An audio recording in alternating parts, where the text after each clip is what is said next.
you are about to see is based on the theories of individuals. These ideas are personal opinions and not necessarily those of the producers or TLC. An amazing theory. Could it be true?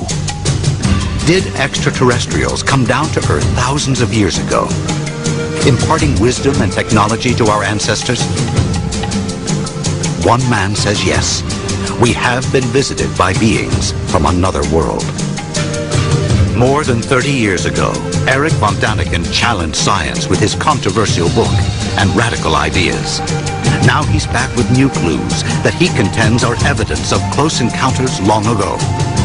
From Egypt to Turkey, from South America to Antarctica, we will travel the world in search of evidence and artifacts that von Däniken believes prove his theory.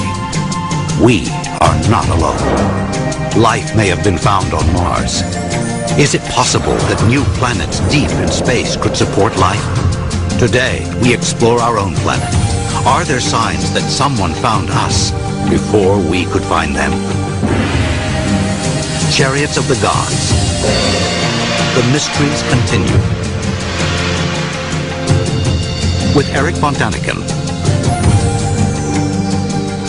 Hosted by Richard Karn.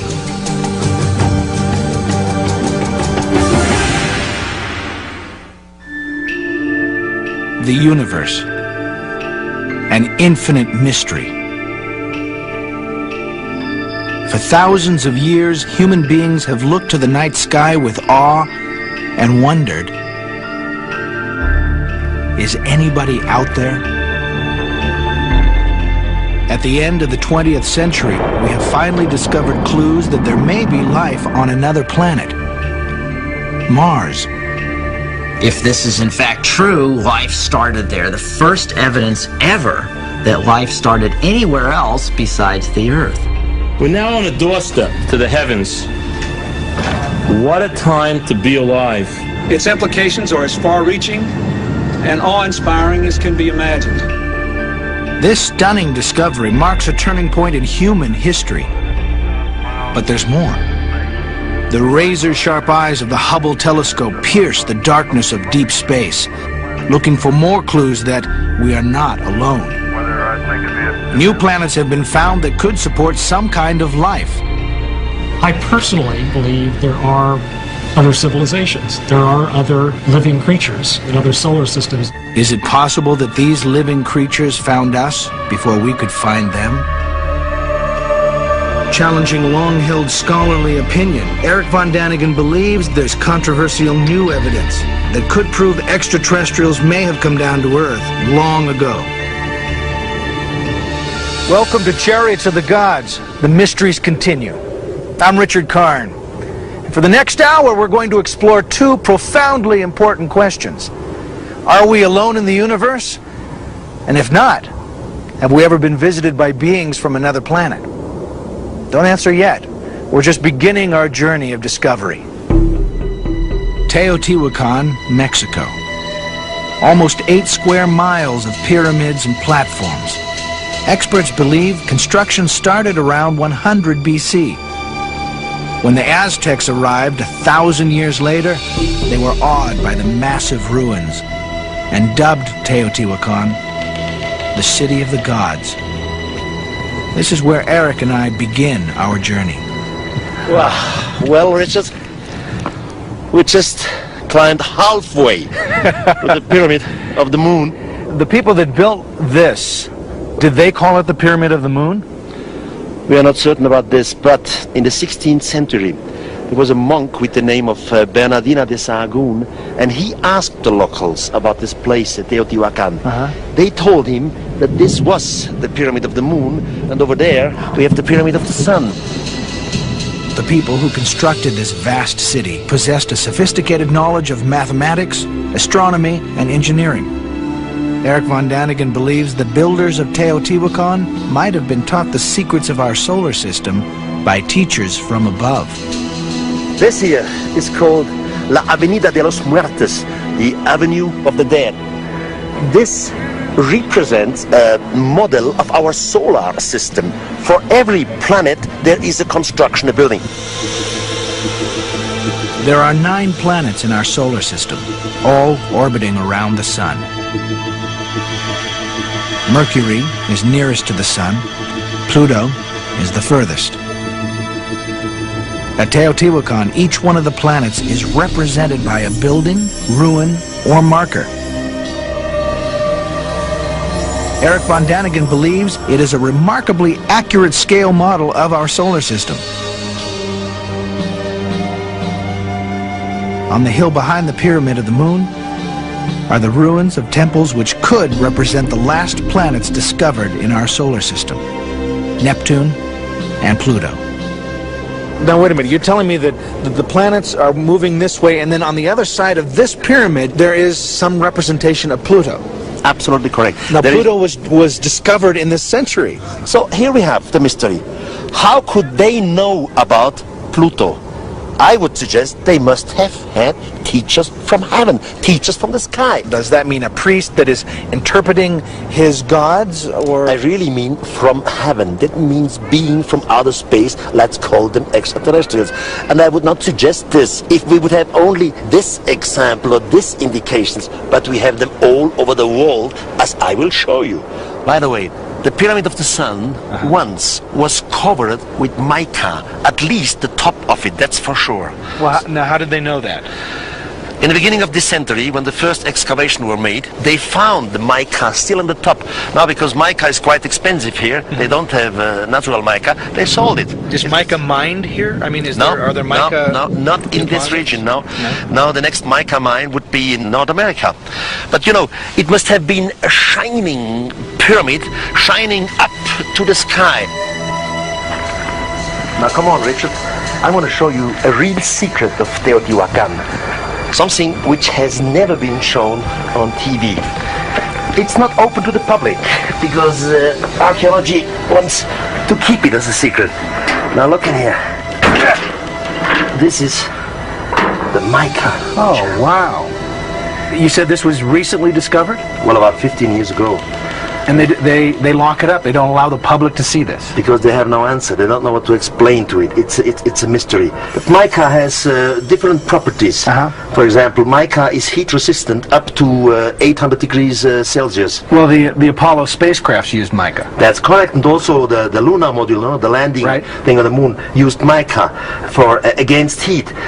Mica also is an extreme electric insulator. At the same time, mica is resistant against all sorts of acids. Whoever did it must have known something about the property, because this mica does not exist in the region.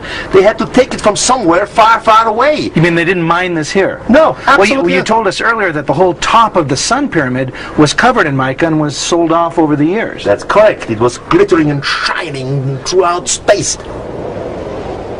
We have traveled halfway around the globe to Egypt, one of the oldest civilizations on the planet.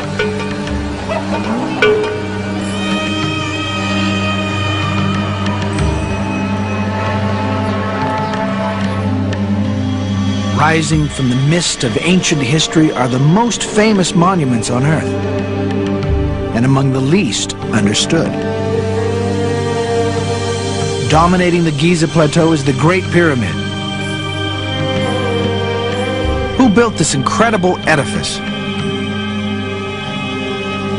Historical documents credit the mighty pharaoh Khufu, also known as Cheops, and his army of 100,000 workers. But von Däniken believes an important new discovery may support his controversial theory of the pyramid's construction. He believes the real builder was Enoch, of the Ethiopian apocalyptic writings. Erich von Däniken believes that Enoch was warned by gods from the sky that a great flood would destroy civilization. Enoch built the Great Pyramid to protect ancient texts from the rising waters. He designed secret chambers carved deep inside this mountain of stone. Were the gods who foretold the coming of a flood really extraterrestrials? Von Däniken believes the answer may still be hidden inside the pyramid. the interior of the Great Pyramid is a marvel of engineering skill. A long tunnel leads to the magnificent Grand Gallery. At the top of the gallery, von Däniken believes there are more clues that it was Enoch, not Khufu, who built the Great Pyramid.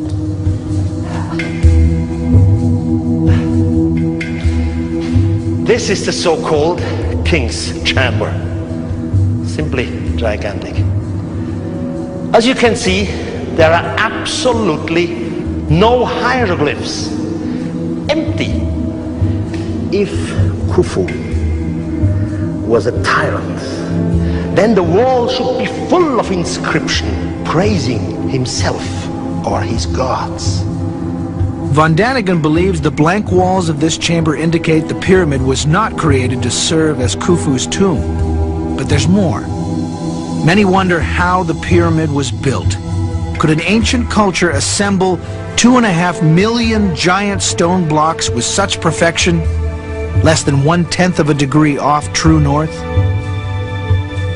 Erich von Däniken believes these mysteries could support his theory that the Great Pyramid was built by Enoch at the request of extraterrestrials, teachers who descended from the heavens. If so, where are the secret chambers filled with ancient texts? Only recently has modern technology allowed investigators new ways to attempt to unravel this great mystery, which has challenged scholars and archaeologists for thousands of years. Some ancient text says that this pyramid was constructed before the Great Flood and many secret chambers should be in here. Could this shaft maybe lead to one of these chambers? In 1993, German engineer Rudolf Gantenbrink designed and built a small robot to explore the mysterious shaft. Dubbed UPAWAT for Opener of the Way, the tiny robot was equipped with a video camera and remote steering. Its mission, follow the shaft into the darkness in hopes of discovering ancient secrets hidden for thousands of years. I had no clear idea what I should find at the end of the shaft. I expected anything, but not especially this. UPAWAT had climbed 60 yards into what was thought to be merely a symbolic shaft.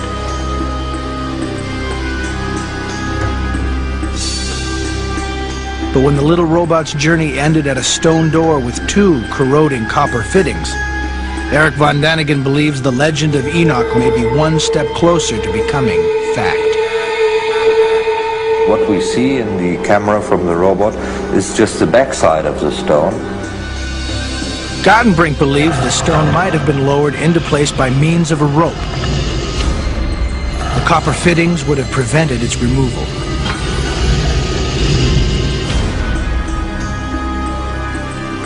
Could this door lead to the secret chambers Enoch was told to build by the teachers who descended from the sky?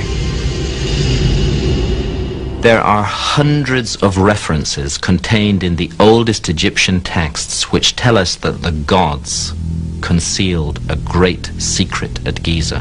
In my view, we now know that there is a hidden chamber inside the Great Pyramid, and we now know from seismic work that there is a hidden chamber under the Great Sphinx.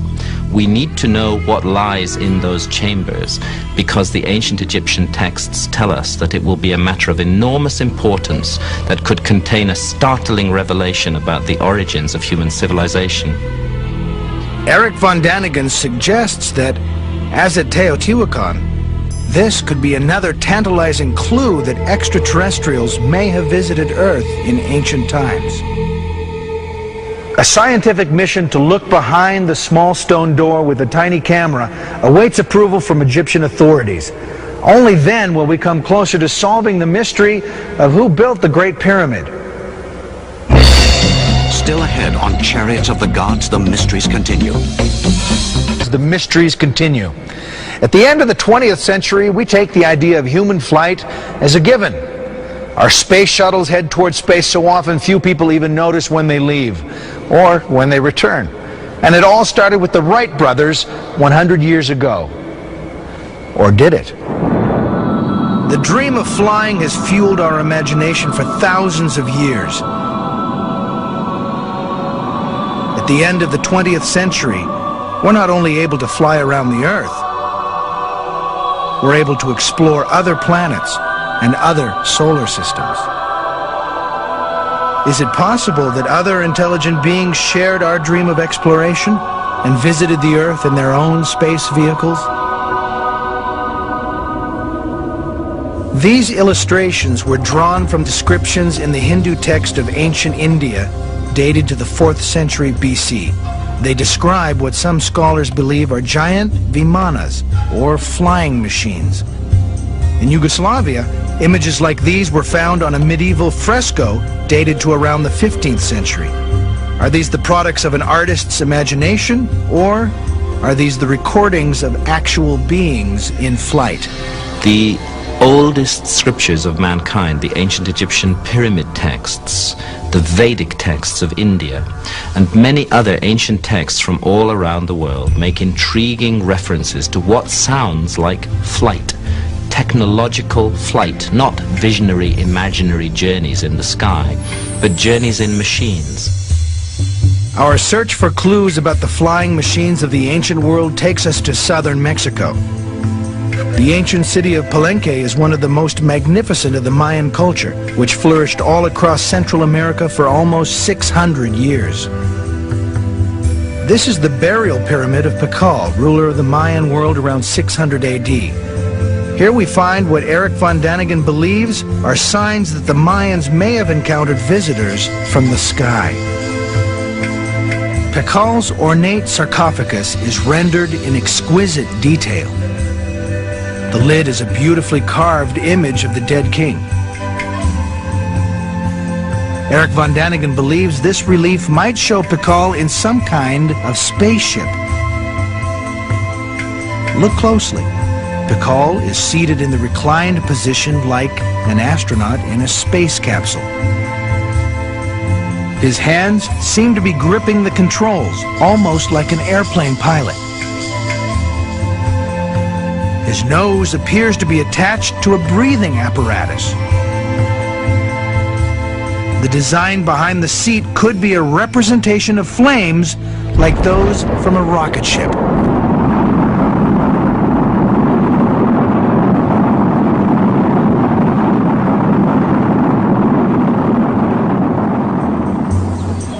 Von Däniken travels to the jungles of Tabasco and points to what he believes is a clue that ancient astronauts have indeed visited this culture.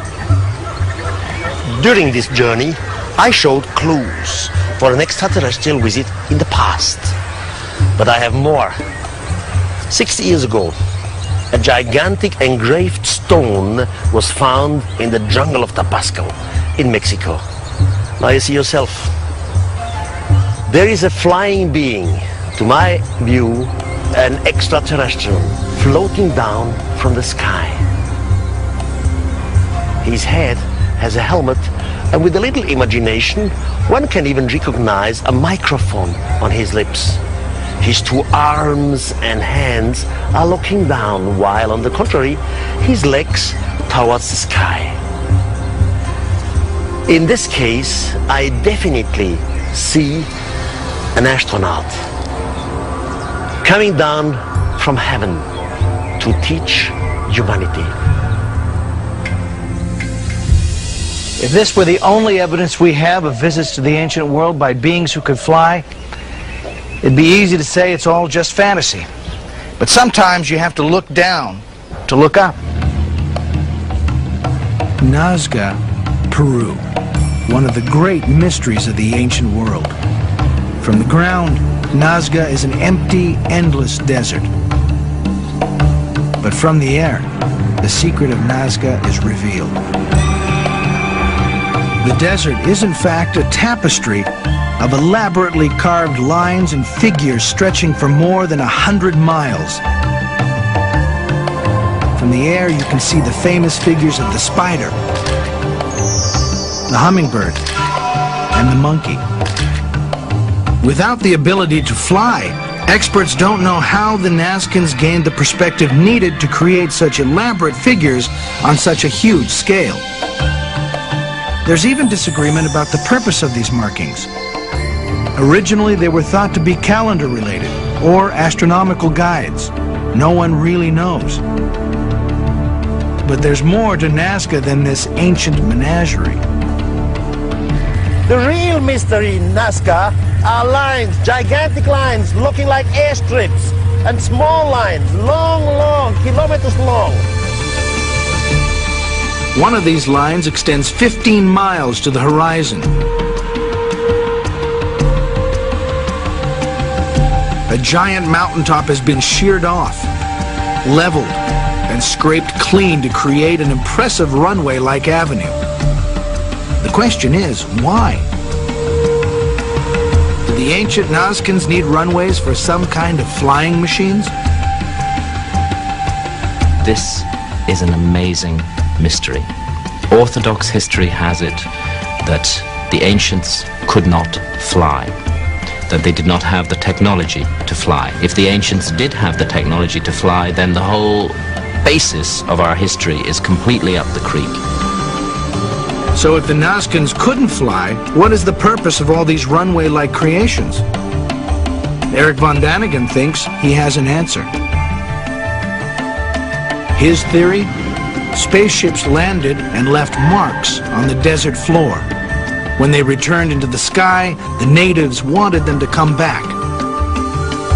Generation after generation, they recreated these lines in tribal ritual, even though the initial visit may have fallen into their past.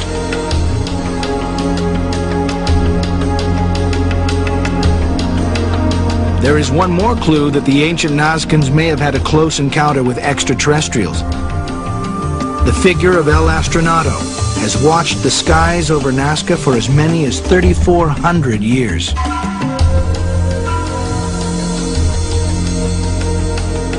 Could this strange-looking image be a greeting from a primitive but friendly society to airborne visitors?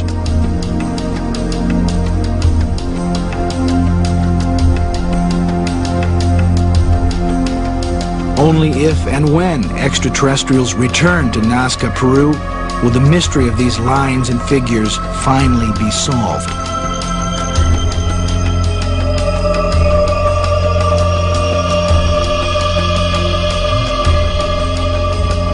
If some kind of flying machine or Vimana did visit the Earth in ancient times, one can imagine the terror some people may have felt in their presence. In Turkey, the eerie landscape is dotted with hundreds of small caves in the soft volcanic rock. But the real mystery of this region can't be seen above ground.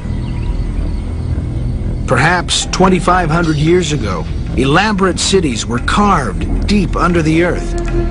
Were these intricate maze-like settlements a primitive air raid shelter to protect the citizens from airborne enemies? There are caves and chambers all over. One of these cities descends 130 feet underground through as many as 18 stories. This is just one of nearly 200 subterranean cities in the region. Perhaps 30,000 people once lived in them. A tunnel 5 miles long linked two cities together.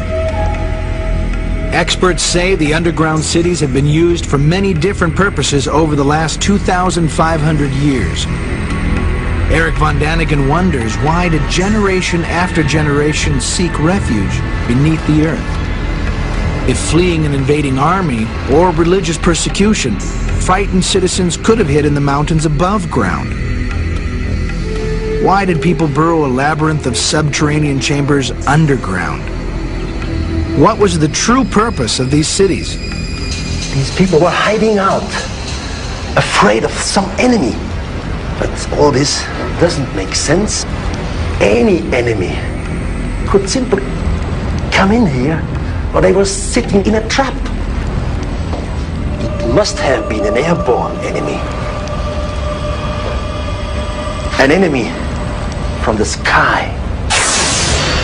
Still ahead on Chariots of the Gods, the mysteries continue. Why did an ancient culture deform the heads of their children? Then, did extraterrestrials leave a message for us in the giant stones of France? Plus, Erich von Däniken investigates whether visitors from another world taught the ancient Egyptians the secrets of electricity. In England, to hundreds of other sites throughout Europe, Asia, and the Americas. There are ancient structures made from giant stones called megaliths. One of the most impressive megalithic sites in the world is in the Brittany region of France near the town of Carnac. Erich von Däniken has spent years investigating this silent stone monument to our mysterious past. He believes these stones could not have been moved and arranged by primitive man without the help from teachers. Teachers from above. At least 7,000 years ago, our ancestors created thousands and thousands of stones, and they arranged them in lines, straight lines for miles and miles. They loom like giant soldiers marching in formation to the sea. These are the megaliths of Carnac in France. Now this is the largest megalith ever moved in ancient Europe. It's man-made, cut, as you can see. Once the whole piece was over 60 feet, and its weight was 350 tons. If these giant stones were moved and arranged 7,000 years ago, they would be among the oldest creations on the planet. But were they created by human beings? At that time in human history, our ancestors were still hunter-gatherers, struggling daily for survival. Their tools were primitive, and the wheel had not yet been invented. How were these thousands of stones transported, and what was their purpose? Until today, archaeology has no answer for this mystery. Well, since we have computer technology, and since we know how to fly, we might have an answer. Erich von Däniken reveals his theory that based on aerial reconnaissance, the builders of these alignments had a sophisticated understanding of geometry, triangulation, and the Pythagorean theorem. But these stones were arranged 4,000 years or more before the Greeks supposedly invented geometry. Erich von Däniken wonders who taught the megalithic builders their math lessons. He believes extraterrestrials came to Earth and encoded a message in the stones of Carnac. What is this message? Could these megaliths point to a place in the heavens where the builders lived? We just don't know. Yet. Well, what do you mean, yet? We know for sure that there is geometry. We have the pattern, we have Pythagorean triangles, but we don't know the message behind it. Maybe we have to wait until the extraterrestrials come back. Well, you think they're going to come back? They promised to come back. You know, what's 3,000 years in human history? Compared to outer space, it's nothing. They promised to come back, they will return. At the bottom of the world, in a land frozen in a perpetual ice age, von Däniken believes there's more startling evidence that beings from another world left their mark on the ancients. In 1531, Orontes Phineas drew this map of Antarctica. But Antarctica supposedly wasn't discovered until about 250 years later in 1773. How could Orontes Phineas map a continent which didn't officially exist? There's a huge mystery here which scholars are not addressing, and it cannot be ascribed to coincidence.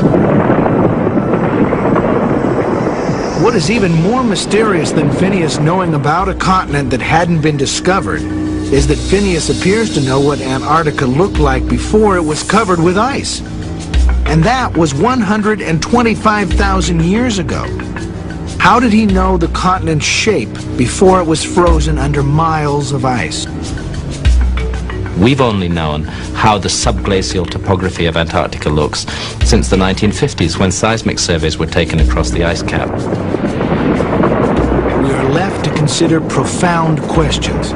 Questions which force us to re-examine our ancient history. Erich von Däniken believes Arantes Phineas drew his map based on even older source maps created by extraterrestrials. Only visitors from the sky, Von Däniken maintains, have the sophisticated technology necessary to peer through the ice to chart the landmass below. We don't know, but this map could be evidence that our planet was once surveyed from the air by beings from another world. If extraterrestrials gave these maps to humanity, the question arises, what other kinds of advanced technology may have been handed down to us from sophisticated space travelers? Erich von Däniken believes these teachers from beyond may have taught the ancient Egyptians the secret of electricity thousands of years before it was discovered by modern man. This is the temple of Osiris in Abydos, in Central Egypt. One of the most mysterious gifts has come down from heaven to earth. It is the so-called jet pillar. It has been suggested that it could be a symbol of fertility, or maybe a symbol of eternity, but also a symbol of power. What power? Do they maybe mean electricity? Erich believes the jet pillar could have been used as some kind of electrical insulator, like you see at the top of modern power poles. But did the Egyptians have a way to generate electricity in the first place?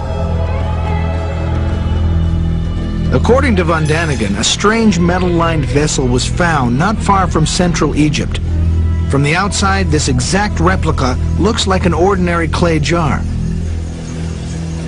But when von Däniken pours in a common acidic liquid like vinegar, this strange jar generates electricity like a battery.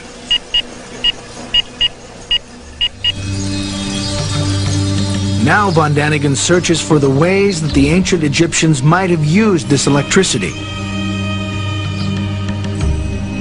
In the basement of the Temple of Dendera in southern Egypt, his investigation uncovers a possible answer. In this basement, there were different crypts, and in one of these crypts, we have fantastic reliefs on the wall. Look closely. Von Däniken sees something that may look like a cord which leads to a socket. Attached to the socket might be some kind of filament, and on the outside is a transparent bubble. Could this be an image of an ancient Egyptian light bulb? Von Däniken and his associates decided to test this hypothesis in the laboratory. We made a model of this electric bulb exactly in the same measurement. Would it work? Would it function?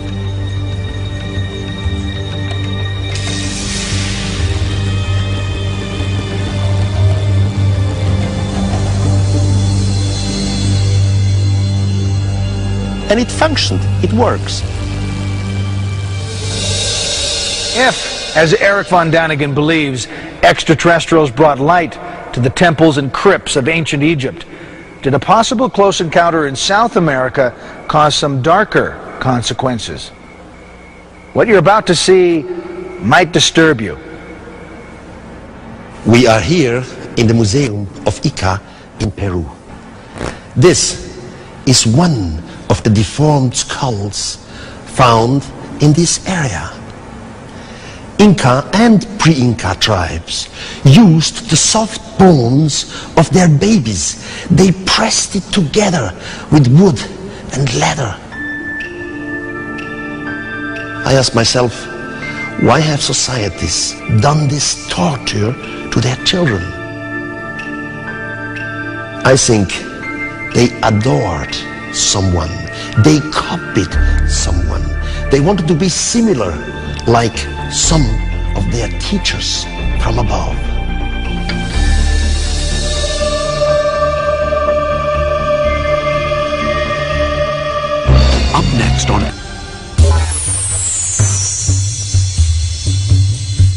this is Chichén Itzá in the Yucatan Peninsula of Mexico.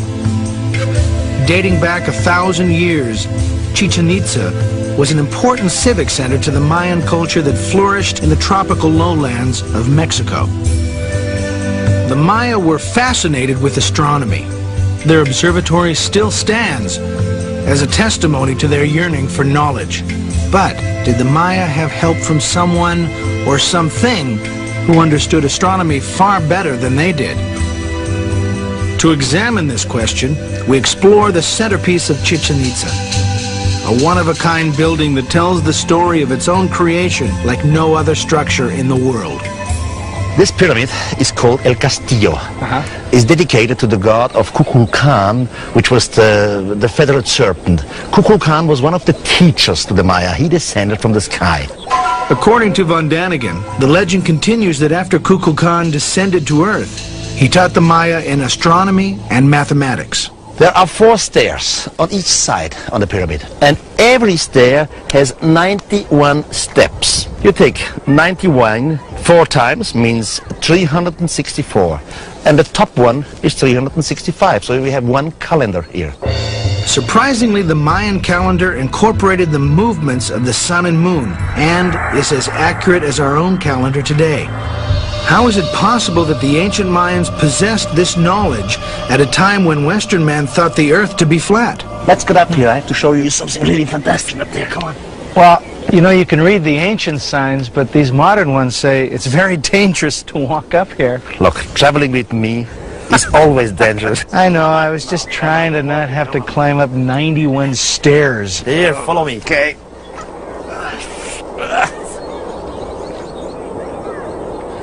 It really is beautiful. Every year, on 21st of March, a chain of light and shadow descends the stairway. Not on the whole stairway, just on the corner where god Kukulkan is chiseled into stone. The Castillo is oriented in a special way, with each of its 4 corners facing the cardinal directions. When the sun rises during the spring equinox, the light strikes the steps at an angle. The spectacle this phenomenon creates draws thousands of people every year. On September 21st, the fall equinox, the shadow serpent rises again into the sky. Did they know that this light miracle was going to happen? Because of the astronomical knowledge, it was a question of calculation. But I mean, it was a question of calculation that couldn't be off a fraction of an inch. I mean, if you're going to build this huge thing, you can't be wrong. You can't just move it. No, so they knew this before they were building it. Yes, absolutely.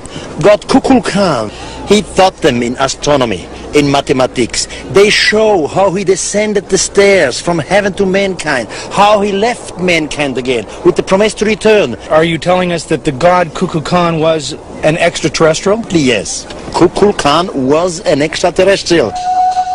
The concept of gods descending to Earth is common in religions and cultures all around the world. But were these fictional gods of mythology or real visitors from another world? Ancient astronauts who came down to Earth long ago. Similar religious legends are found in the South American country of Bolivia. At an altitude of over 12,000 feet, descendants of the Inca pay homage to their presterio, their patron saint. But over 1,500 years ago, at Tiwanaku, their ancestors celebrated their great god Viracocha. Erich von Däniken believes Viracocha came down from the sky, bringing to his people knowledge of astronomy, mathematics, and agriculture. According to archaeologists, Tiwanaku was built in 500 AD, but others claim that it was built almost 15,000 years before that. At that time, no culture in the world could have constructed it. The mystery is, who built Tiwanaku?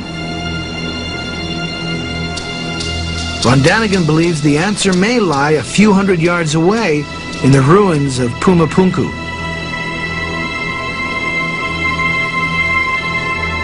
I have reasons to believe that Pumapunku once was an Earth base of extraterrestrials. In Pumapunku, we have strange technology from another world. Stone building blocks are intricately cut with laser precision. They could have fit together like pieces of a puzzle, a sophisticated architectural achievement for a primitive culture. But von Däniken suggests that there is more evidence that the builders of these two cities had help from teachers from the sky. This block has been etched with a perfect groove. Today, we would use a diamond-tipped saw to achieve this kind of accuracy, a technology only developed this century. Here lies yet another mystery few can explain. Whoever built Tiwanaku came up with a very ingenious method for holding together the huge stones which they used to build the site.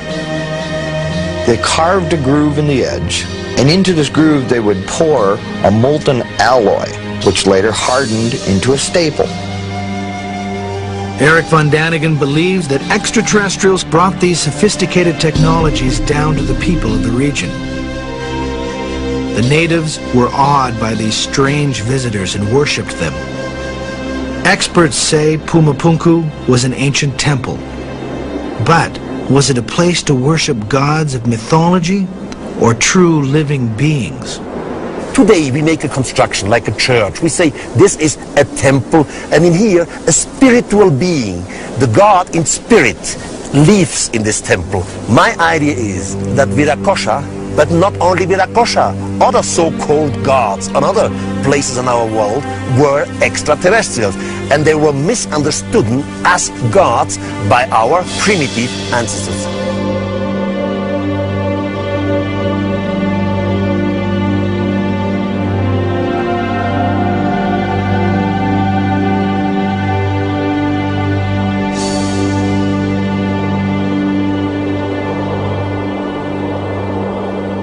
They saw these beings leaving the earth with fire and smoke, and so they believed they must be gods, although they were not gods. Well, have you ever seen a UFO? Oh, good point. Sometimes I have the impression when Erich von Däniken shows up, they run away. I never saw a UFO. It's a shame. Well, if you had seen one, what would you say to them? Well, first, I would be afraid. Why? Because it's strange, you know, they are not used to something like this. And then, naturally, I would try to make communication, however, by language or telepathy, and then I would ask some questions, a lot of questions, but the other way around, how would you react if you of a sudden would see a UFO? Well, if it's in the distance, it would be fine. I'd go, wow, look, there's, you know, but if they were confronting me, I mean, right there, I guess my first thought would be, why me? Though Eric and I have never seen a UFO or an extraterrestrial, the fact remains many people claim they have. In light of this phenomenon, advanced technology may help us communicate with extraterrestrials in ways our ancestors could not have imagined. Launched in the 1970s, the Pioneer satellite first explored Jupiter. After a close encounter with the largest planet in our solar system, Pioneer continued its journey into deep space. Fixed to the side of the tiny spacecraft is a gold disc. Etched on the disc are chemical symbols, a map of Earth's location in the solar system, and the figures of a man and a woman. The man has his hand raised in a friendly greeting to anyone or anything that might encounter Pioneer on its journey into the unknown. Remember El Astronato? The figure carved into a mountainside? It appears the ancient Nazcans were trying to communicate with extraterrestrials. 3,400 years later, we're still looking to the sky and wondering, is anybody out there? Chariots of the Gods will be right back. To consider two provocative questions.